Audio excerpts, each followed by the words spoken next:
Good evening. I'd like to start by congratulating the students being recognized for achieving honor roll for all 4 quarters of the 21-22 school year. This accomplishment is impressive and signifies the commitment you've made to your education and your future. You should be proud. I would also like to congratulate the parents, guardians, and the GV school community for supporting these honorees.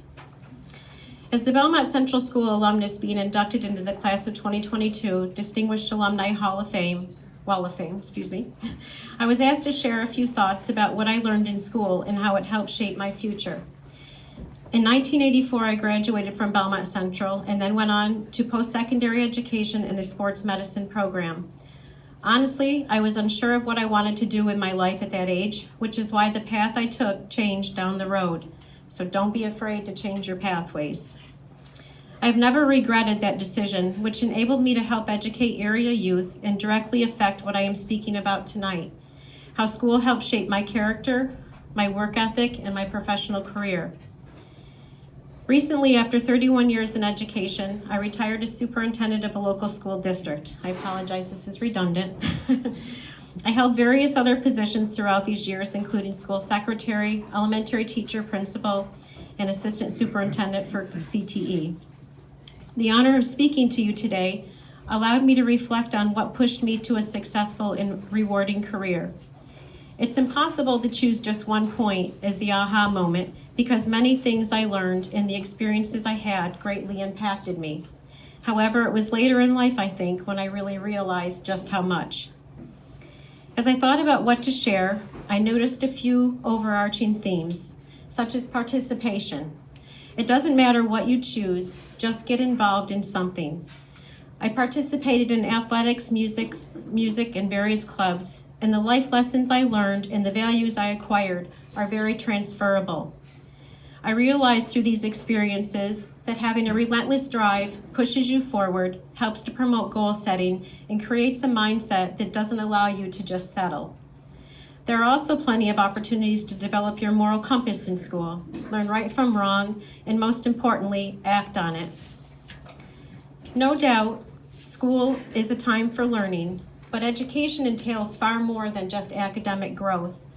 Your grades and the content you learn are essential, but what's more important is the foundation and the skills you build where good grades are just a result. Embrace these life lessons that are available to you now with an open mind. Look beyond just today, because whether you realize it or not, what you do today and throughout your school career will greatly influence your future. Before closing, I'd like to share a story with you that I didn't realize would impact me so greatly, but it has molded essential pieces of my life. During my junior year of basketball, my mother is here so she can vouch for this. During my junior year of basketball, my history grade fell from 98 to an 86. I remember this detail well because what followed was impactful. Since I was not living up to my potential, my parents made me sit out of basketball until I did. I was pretty upset about this and thought it was pretty ridiculous since I wasn't even close to failing the class. Not to mention I was feeling bad about letting down my team.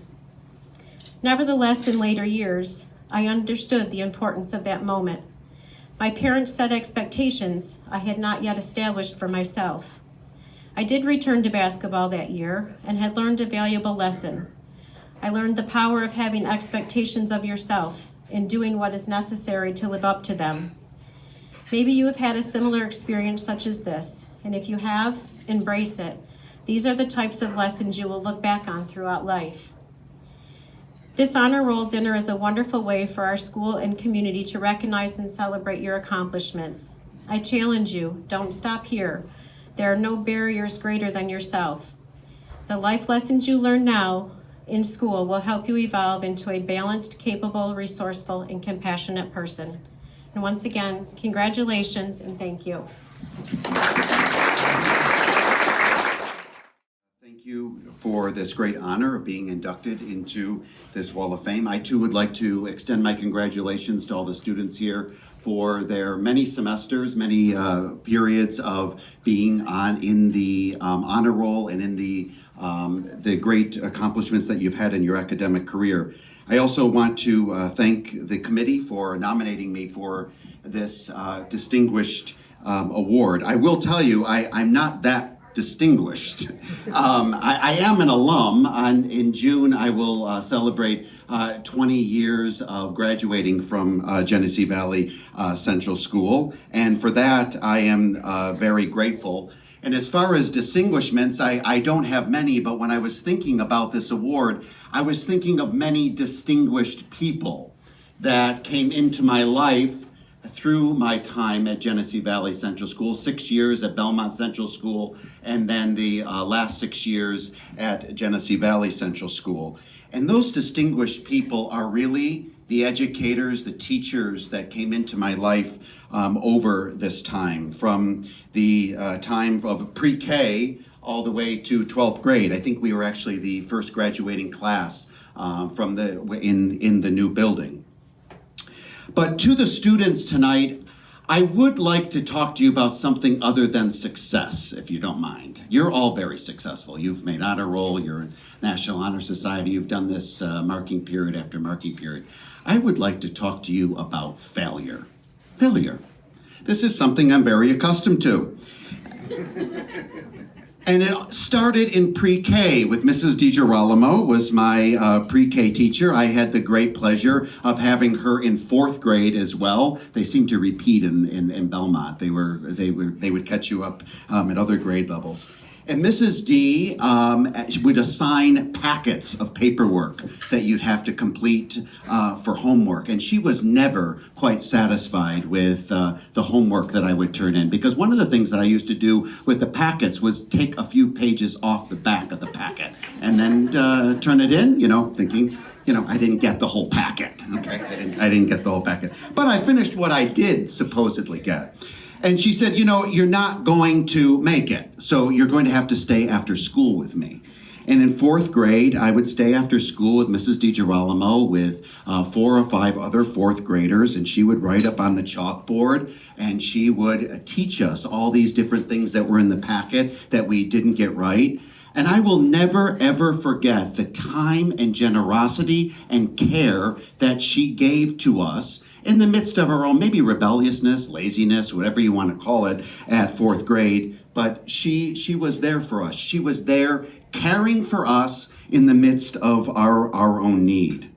And then in 6th grade or 7th grade, Mr. Duttweiler will probably remember this, Mr. Kane was our math teacher, and again, I was not performing very well. And the textbook that we were using, seemed older than my grandparents. I couldn't believe we were using such a textbook. And so I ended up thinking that I would share with him just how much I felt about this old textbook. And he said, Zach, you're exactly right.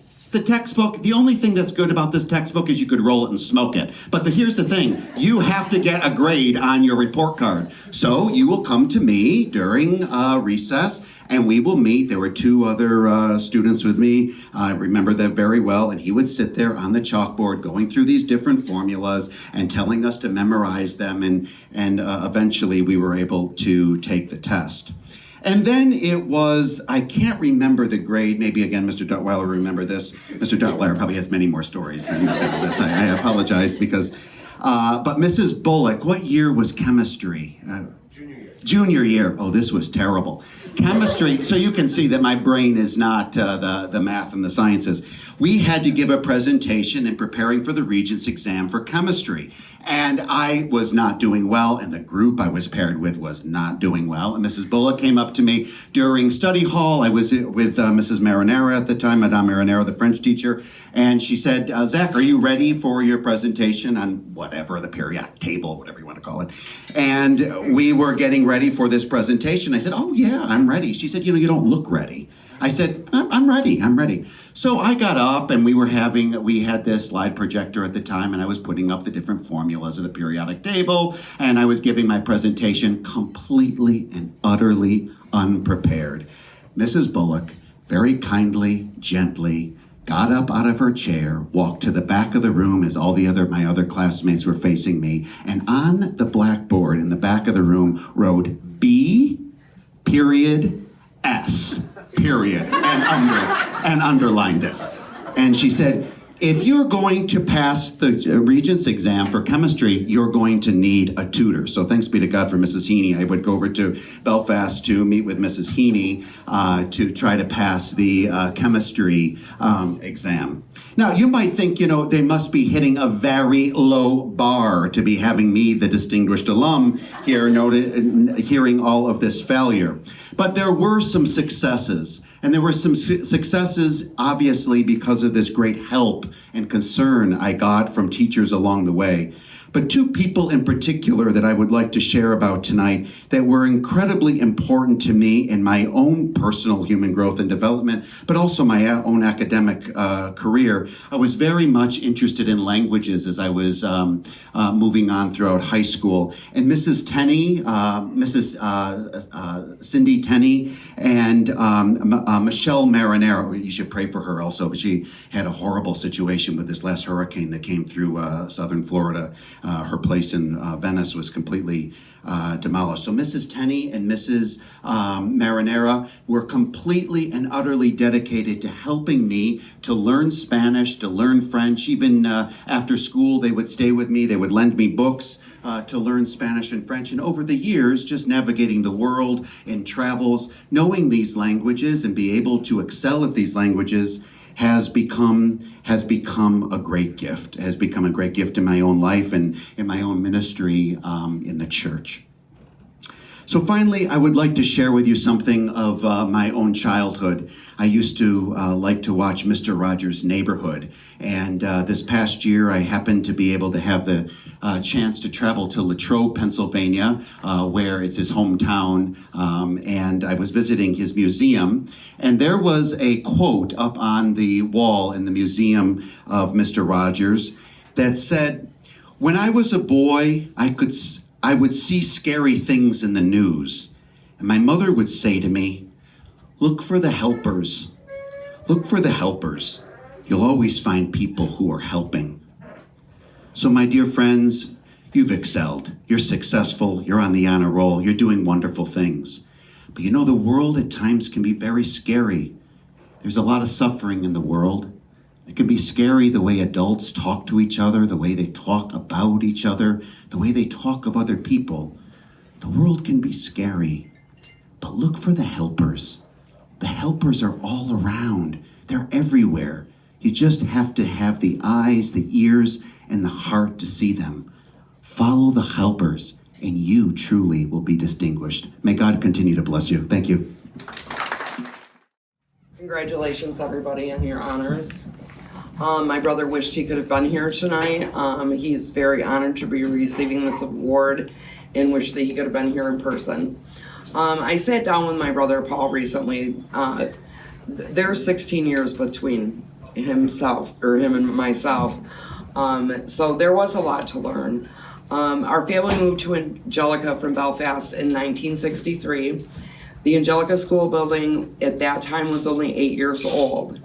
My brother Paul described it as being shiny and new and warm, with caring staff and teachers. Paul is the second oldest of 10 children, and our parents recognized very early when he and his siblings were young that they had very special talents.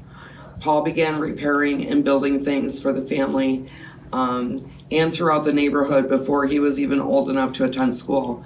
My parents once threw out a toaster and said, that toaster's done. My brother Paul, we also call him Weasel, many of you may know him as that, he brought the toaster back in the house and he fixed it at age 4. So it was kind of hard for my parents to ignore, that special mechanical mind that he had. He struggled with English class. It was tough, but he did go on and, enjoyed reading subjects that piqued his interest. History, science, cars, anything mechanical. He wasn't very interested in playing sports in clubs, but he did enjoy archery, baseball, and soccer during school hours and gym class. Several teachers at Angelica Central realized what an inquisitive mind Paul had and went out of their ways to encourage his interest and talents.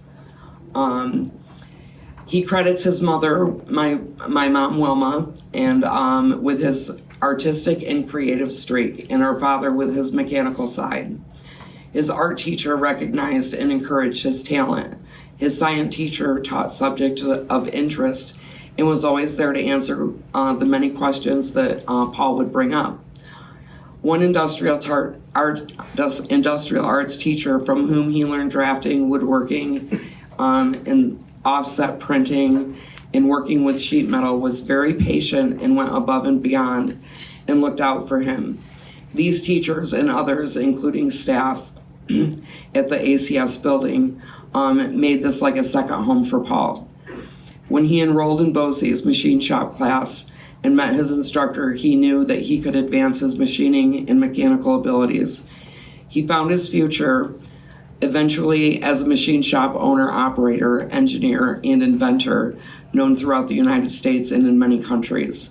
Paul made many lifelong friends at ACS from elementary school through graduation. The class of '72, as well as many other upper and lower classmen, remain very close to his heart this day. He wanted the main point of this speech to be, don't take for granted your time in school. The learning opportunities are endless.